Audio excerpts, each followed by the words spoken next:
Enjoy this Wild Soul Gathering production. I'm Dr. Sandra Marie. Pour yourself a really tall glass of spiritual curiosity and join me for the Happy Hour for the Spiritually Curious podcast. In the spirit of happy hour, cheers to some new insights, peace, revitalization, and perhaps an aha moment that may change your life.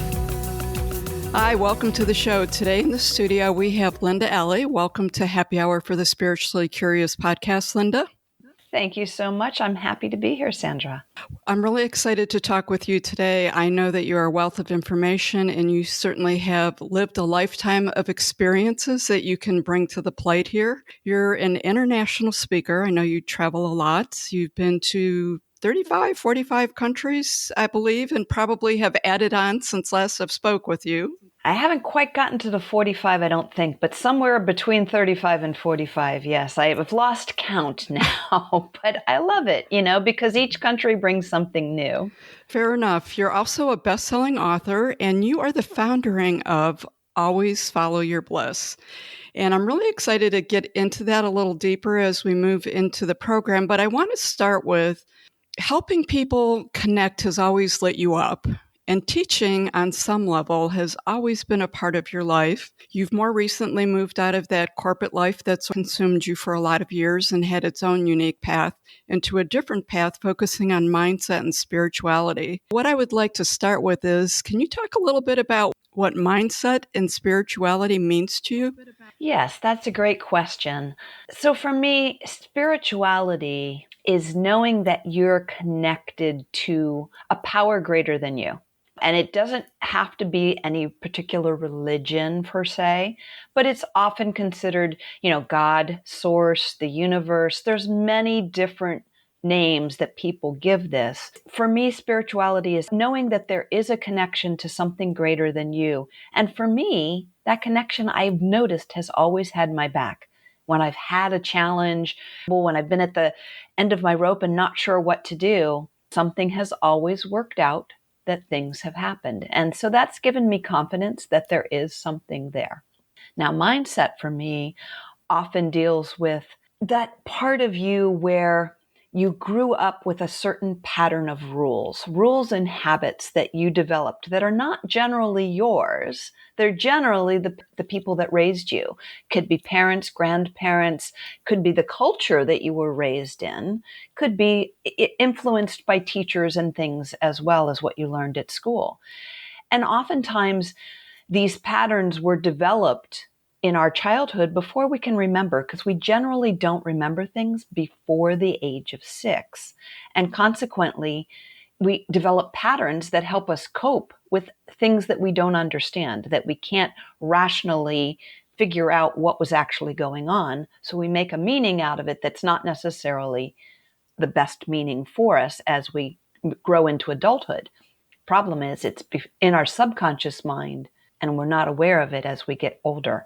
So there's these mindset, those limiting beliefs that we often carry with us without ever realizing them or questioning them. Yeah, those limiting beliefs, I think you bring up a good point that a lot of our belief systems aren't even ours, that they come from some other source that were ingrained in us. They really do stick with you well into adulthood. And it's interesting to really make a conscious effort to be aware of them is one step, and then the other step is to work with them. And it's not always so easy to do that. When we were catching up, you mentioned people sometimes misinterpret spiritual purpose. And that felt pretty powerful to me when you said that. Can you expand on that a little bit?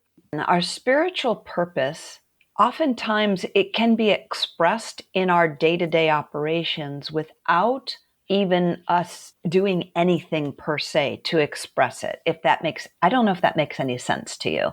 And let me see if I can explain it better. For me, I always was searching for what's my purpose, what's my purpose, what's my purpose. And I kept thinking that it was something outside of me, that I should be doing this or should be doing that. It's not always a doing. Sometimes it's a doing. Maybe you're called to be a beautiful singer or a world-class surgeon or something along those lines. That could be your purpose as well. And that could be a spiritual purpose. But for me, it ended up more who I was being, especially in our Western cultures. we don't slow down enough to even realize who are we being. It's like, what am I doing? What am I doing? We're frantically looking for the next thing to do. And we often don't take that time to just slow down. Who am I being in the moment?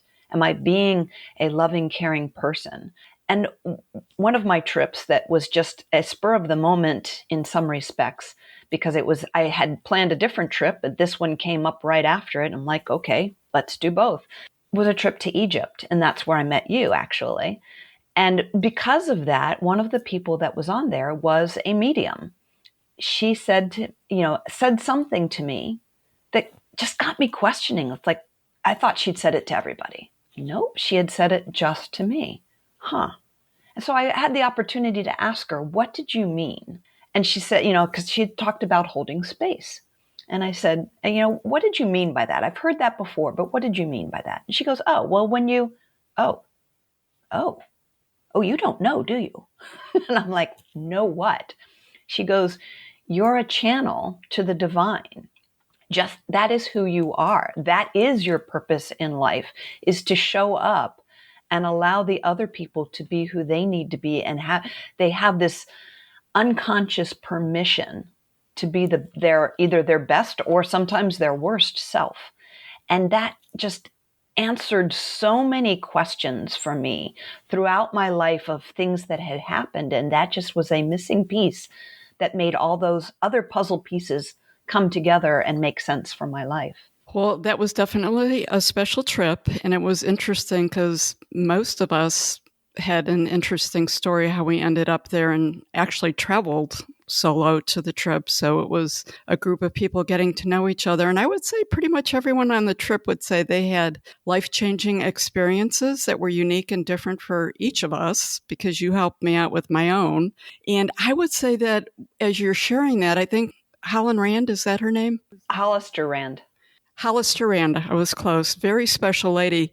As you were speaking that, I mean, that sounds life-changing. Was that a life-changing message for you? It was.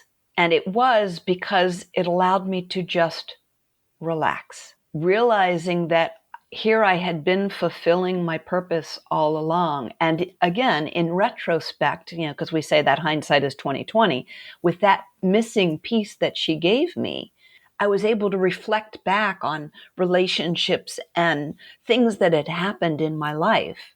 And I could see that it wasn't necessarily about me doing something there. It was about bringing that space to that relationship for it to do what it was ever going to do for the growth of both parties involved. It just totally changed the direction of what I've been doing. Because of it. It was no longer like, all right, I'm getting out of this. What do I do? What do I do? What do I do? I'm like, okay, I'm doing it just by showing up. So consequently, it's like, what would I love to do right now? So there we go. You would think that that's an easy question to answer, but it really isn't. And I think that that's very powerful what you said, because so many people are searching, trying so hard to figure it out when perhaps there's not a whole lot to figure out. Now, you have received a lot of messages throughout your life, like many of us have. Some of us realize them, some of us don't. You have some unique stories to share. Would you be willing to share the story about the car radio with the listeners? Ah, yes, the car radio. That was a fun one. At the time, I was involved in a relationship that when I started it, I knew was not going to be a forever relationship. But I didn't quite know when it was going to end. I just knew it wasn't a forever relationship from the get-go. And as we were going along, we'd been going out for about a year, a little over a year, and things started to get a bit rocky. But every time I'm like, okay, this seems like the end, all of a sudden, miraculously, things would work out and we'd go on for another couple of months, and then it would get rocky. And I was running the question through my mind. Do I stay? Do I go? Because I wasn't still trying to figure out how much of this is just normal relationship criteria, the rough spots that you have to get through, and how much of this was potentially what I anticipated in the beginning, that it wasn't a complete one. So anyway, this one day I was running a bunch of errands, and I was just going along with that question in my mind. Do I stay? Do I go? Do I stay? Do I go? And I was driving my car that the radio hadn't worked in about 6 months in the car. So I get to my first destination. I go in, I come back out, I turn on the car. Radio's working. Oh, wow, this is cool. Country music. I never listened to country music. So it's like I change the station to soft rock and drive on down to the next place, get out, do my errand, come back in, turn on the car, no radio. Like, oh, well, it was nice while it lasted, and I go on. About an hour or half later, I was driving down the freeway and I'm like, it hit me at that point. It took me that long. I'm that dense sometimes. The song that was playing on the radio was She Wrote Goodbye in Red Lipstick on the Bathroom Mirror, which I didn't even know was a country song because I don't listen to country music. Yeah, so sometimes I'm dense. And yeah, I was dense enough not to listen to it that day, which I probably should have. But in the end, everything worked out the way it worked out. I think that that's a great story because we ask a lot and we're given. And many times either we're not paying attention, we don't want to hear, it doesn't quite look the way that we thought it might look. I think that happens a lot, that it doesn't quite look the way that we think it might look. I'll have to say there's a number of times that I don't get things in the moment for sure. When I ponder it or it pops back to me, maybe sometime in the future I go, just like you did, oh, okay. I guess I did get that. Yeah, and that was just great. It is interesting to see how those little things, people that have told stories about books falling off the shelf and opening to a page and it's exactly what they need to read.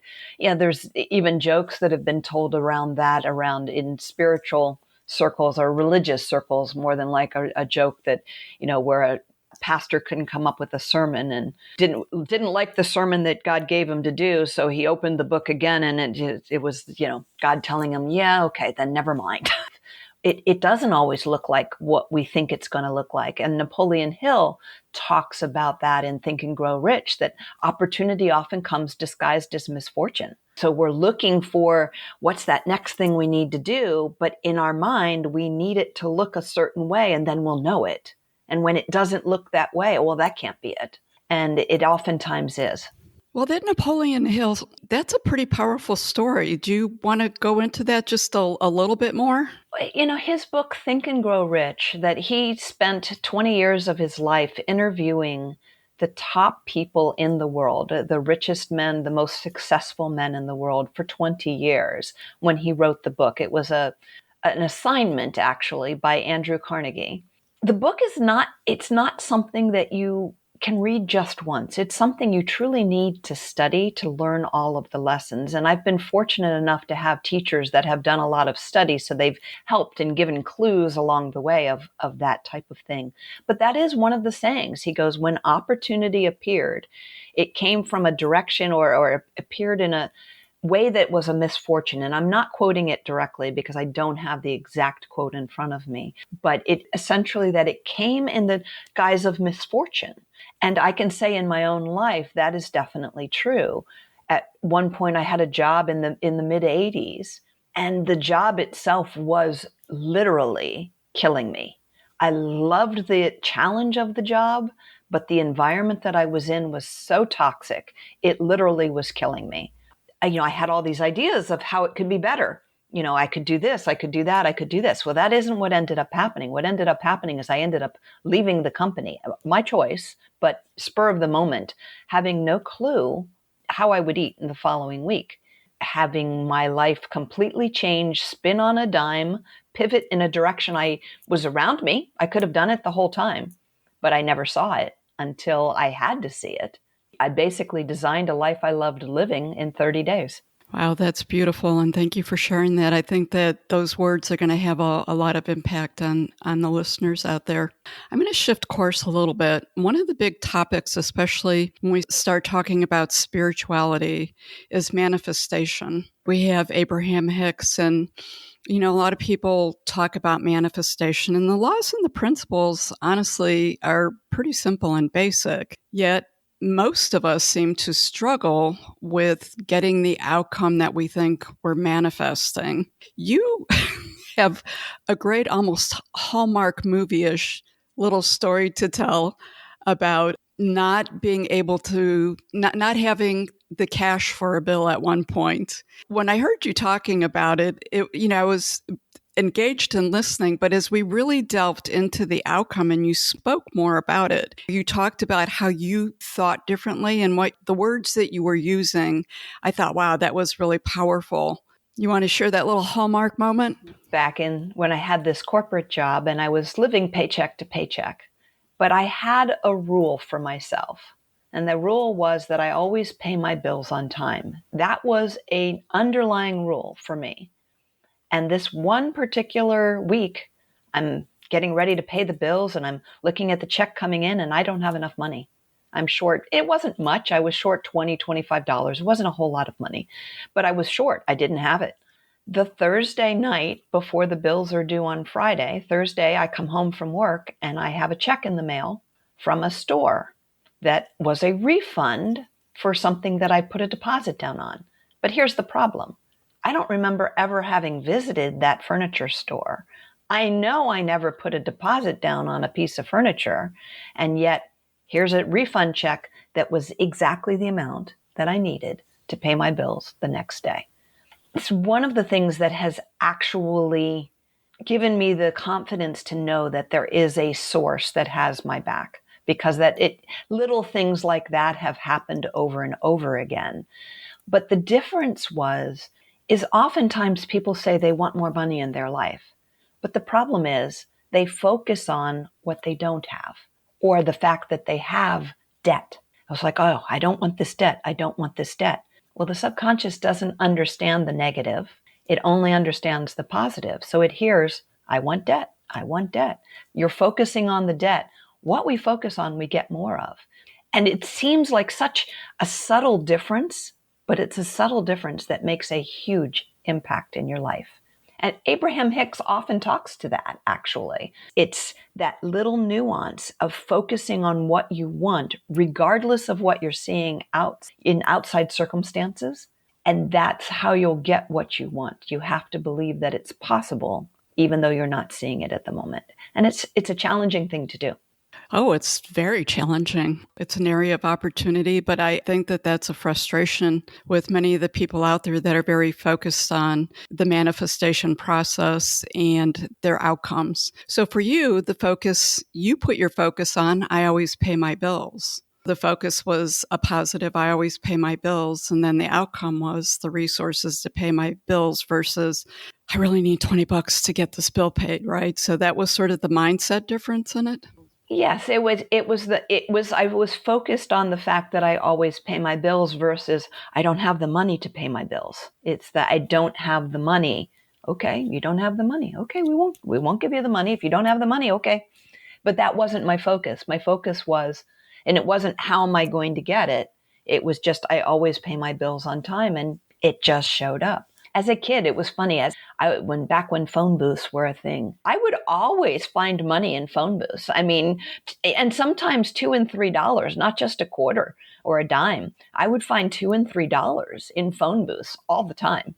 Well, that's a big score because I remember phone booths very well and walking by them, and you'd always stick your hand in there to see if there were any coins in there. Get a dime. Back then it was a dime and then a quarter. So you were scoring pretty nicely with that. Good for you. Let's get a little bit into your new path right now. I know that you have this new thing, always follow your bliss. And I was thinking about that, and I was like, I don't even know that I can define my bliss. But I know that you're looking to empower women to design some joy in their life. And you've got some pretty unique certifications that you went through and tools that you use with this new path that you're on. Tell me a little bit about Always Follow Your Bliss. Knowing that I was going to interview you, I spent a lot of the weekend trying to ponder how I would answer that question, like, what is my bliss? It goes back to, I think, what we started the show with. We search and make this harder than it is, and it's right in front of me. Exactly.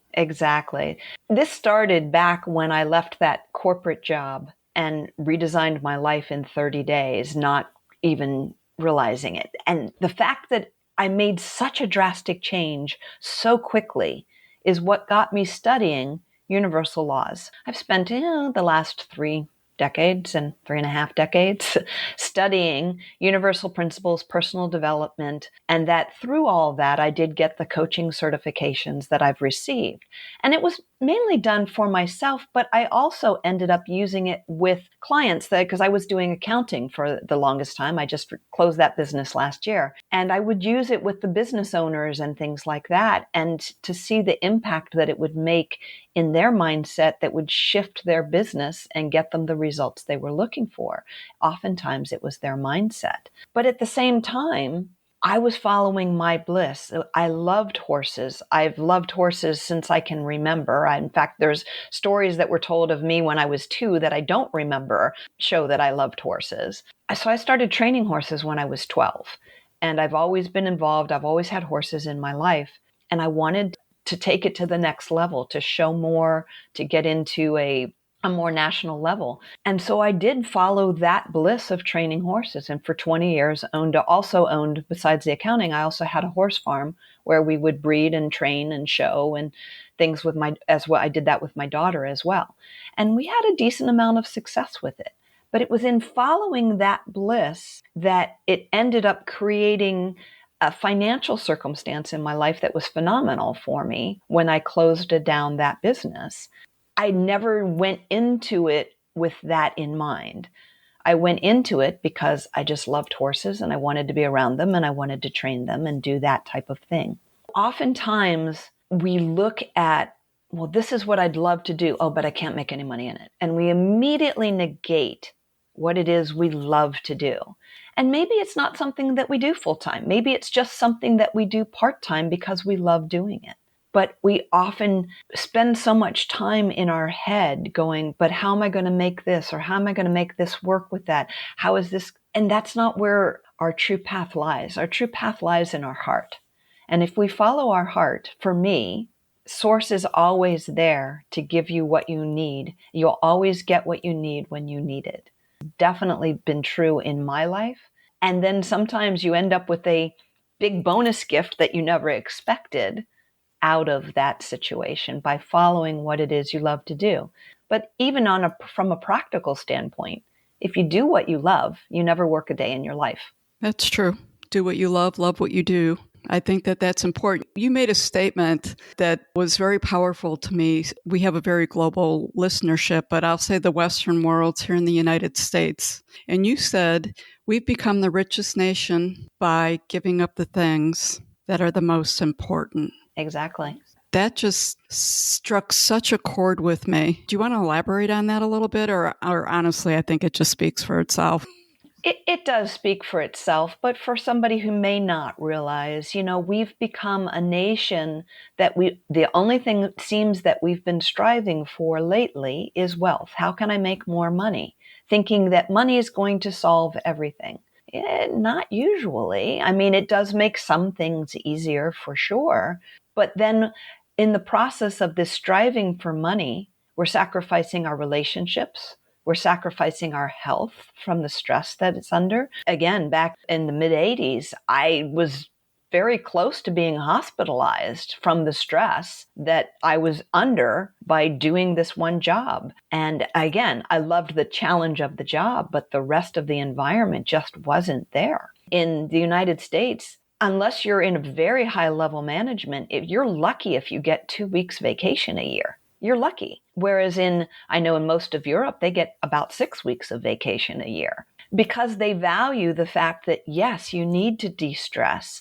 Yes, sometimes your best ideas come from moments of play. Many times it's like, why are they playing golf on Wednesday? Well, they're just out playing. But oftentimes taking your focus away from what it is you're intently focusing on and not seeing, and just lets your subconscious come up with ideas that float to the surface when you least expect them. How many people have woken up at 3:00 in the morning with a great idea? And if they don't write it down, it's usually gone by the time they wake up at 6, 7, 8, whatever time they decide to get up. We get so focused and so in our head in the United States that we don't allow this being led from the heart to show up. And oftentimes, again, it doesn't always look like an opportunity at the get-go. So we think we're doing what it is, and it isn't until we get older and we realize what it is we've sacrificed to get there, that we then start going, was it worth it? Yeah, I think there's a lot of people having that conversation with themselves currently, and there's a big shift. Having lived international, it really was very eye-opening to me. With other countries, with maternity leave in Ireland, a woman gets a year off to take care of her child, bond with her child. The whole vacation holiday, people live for it. And I would have people ask me, like, what's wrong with you people in the United States? Like you just work, work, work, work, work. It was definitely eye-opening and started taking me down that path of what have I given up for this? But you're seeing a lot more right now, or maybe I'm paying more attention to it, but I feel like it's out there, and there's a lot of toxic work environments, and I've certainly have experienced my fair share of them over my career. What I've noticed is that you're seeing these younger generations saying, no, I'm not doing this. I will not. And many of them are very articulate about it. It's not that we're lazy. It's not that we don't want to work, believe in the work-life balance, but their tolerance for the toxicity, which many times gets them labeled as lazy and not wanting to work, they're just not there. It's not like I would say it was with the baby boomers, where we had that baggage and those belief systems. That's what we were supposed to do. But I'm definitely starting to see a big shift and a change with what that looks like, and more of that reconnecting inside, reconnecting with yourself, your spirituality. People are more interested in that. They're more open to it, and they want more. Yes. So if someone wants to work with you, what does that look like, and how would they get a hold of you? Well, you can always get a hold of me by going to my website, alwaysfollowyourbliss.net, or even Linda Elie, and that's Elie has one L in it. LindaElie.com will also take you there. And you can book a session with me, and we can go through a complimentary discovery session to see what you need. I offer, obviously, coaching.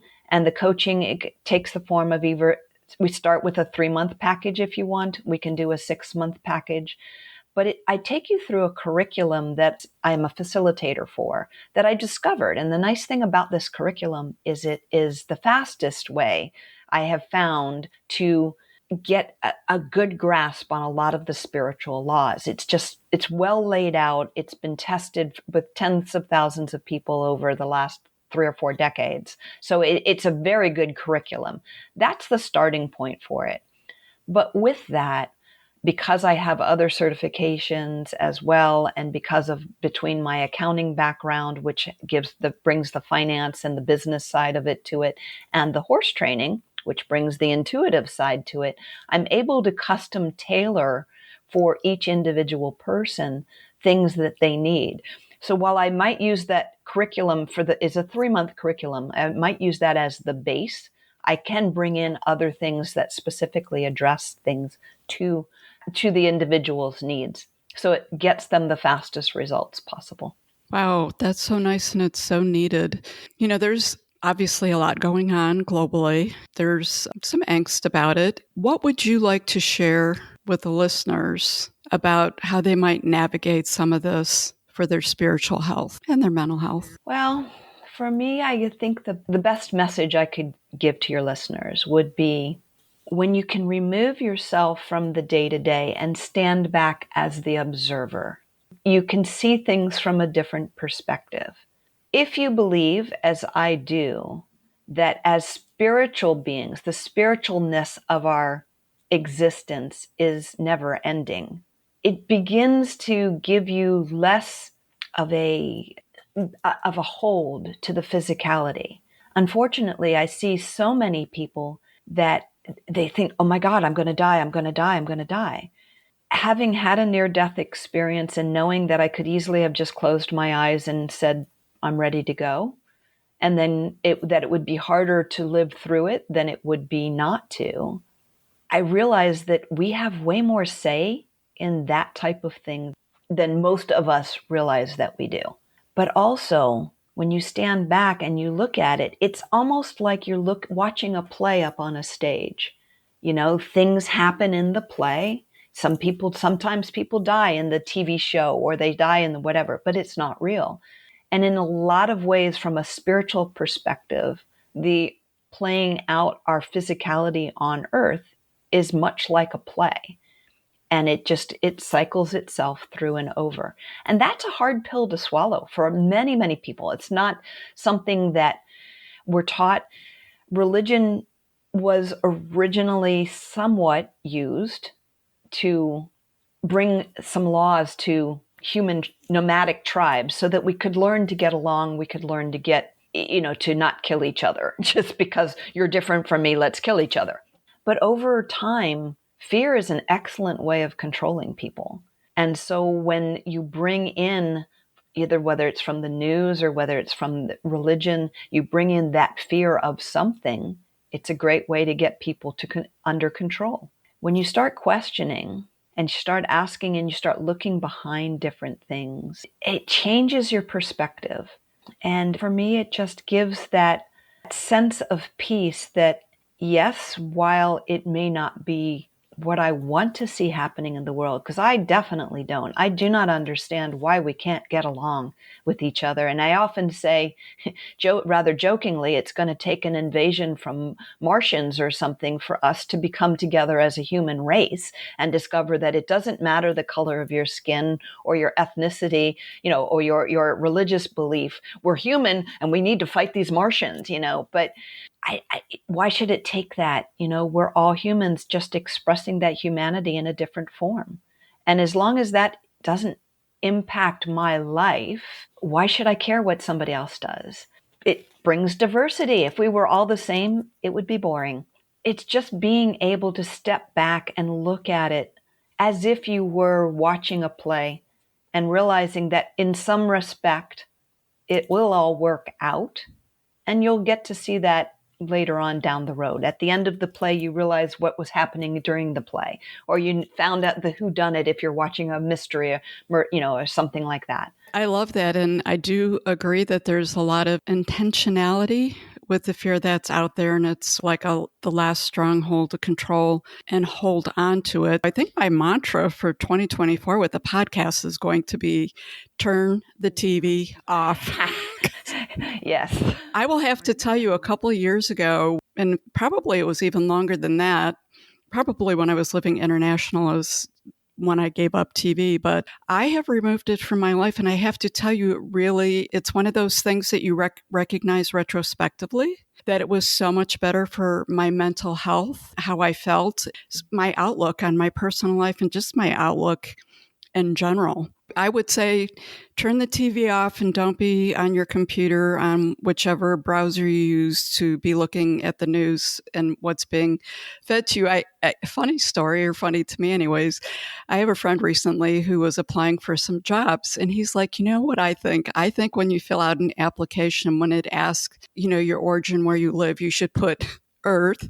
And when it asks about your race or who you are, everyone should just put human. He had this whole thing with this application, and when we were talking about it, we were in stitches laughing. But afterwards, we looked at each other and said, actually, this should be our reality. The other thing I wanted to share real quick, just because I've been gifted, like you, the ability to travel a lot, I will have to say some of the most happiest people that I've met in places that I have been the absolute poorest, and I mean poorest places on this earth, some of these third world countries. And I was just really struck at the relationships between people, parents and children.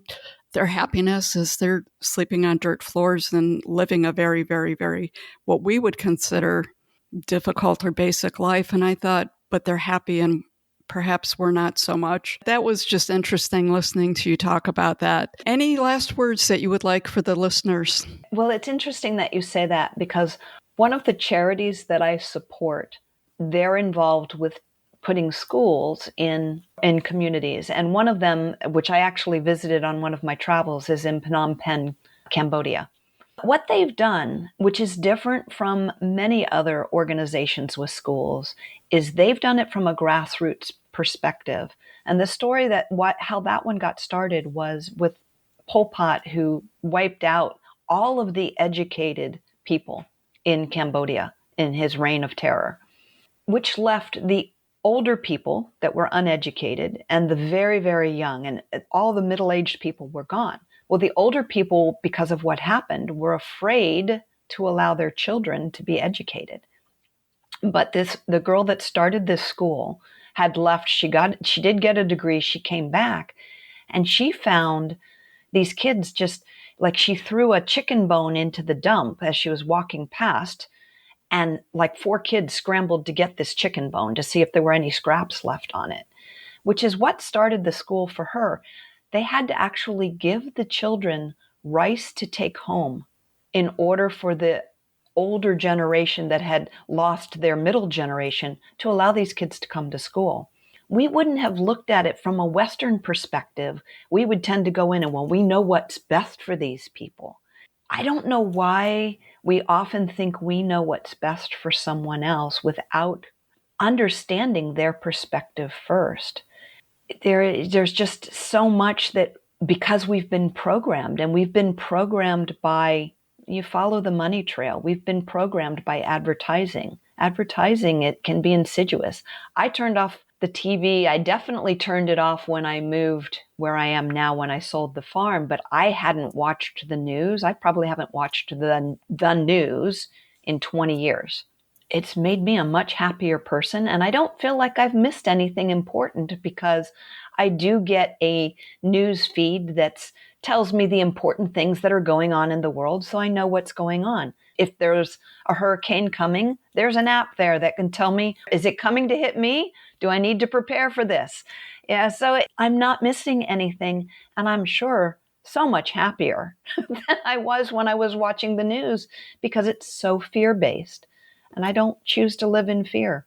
I highly recommend not choosing to live in fear. As you said those words, I thought, I think that's our closing message. Choose not to live in fear. It is a choice that we make. It may not feel like it, but we can be the observer, as you said, but I don't get myself involved in it. My involvement is to sit in my heart and send love and peace. I do feel like every single human out there has power to influence and make a difference. That's how I make a difference without getting involved in it. The younger Dr. Sandra Marie would be jumping in a car with a protest sign, driving down to Washington, D.C. So, Linda, I want to thank you for joining us. I want to thank all the listeners out there for taking time out of your day to spend time with Linda and I. If you want to learn more about Linda, you can go to our website, wildsoulsgathering.com, and her information will be up there. Remember, embrace that wild soul and follow your bliss. Did I get that right? Always follow your bliss. When you're embracing that wild soul, always follow your bliss. I think both go together. Thank you so much, Linda. I appreciate you being on the show today. Thank you so much for having me. It was a pleasure. Thank you for joining us for this episode of Wild Soul Gatherings Happy Hour for the Spiritually Curious. To learn more about our guests, please go to our website, wildsoulsgathering.com. We're very eager to hear from our listeners what you thought of the episode, topics you might like us to cover in the future, your thoughts on spirituality, questions you may have. Please feel free to send us an email at wildsoulsgathering@gmail.com. This is your host, Dr. Sandra Marie, sending each of you peace and love.